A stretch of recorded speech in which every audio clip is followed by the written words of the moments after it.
In this video, I'm showing you guys how you can add friends on Discord. So if you want to add them through mobile phone or through your email, let me show you guys how to do that. It's simple. So launch your app like this. So when you launch your app like this, you see this button there, tap on that. Good. So when you tap on that, definitely they are going to tell you add friends here. So tap on that to add your friends them.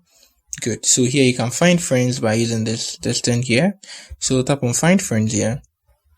Good. So here you can, sync your contact, and then your contact is going to allow you find friends. So I'm not going to do that. I don't want people that have my number to add me. So I already have a setting that way that people with my number can add me on Discord. So that's it on how you can add friends. It's very much simple and easy. You can also add by username. So let's say you know the person's username, you just enter their username here and you send them a request. Simple.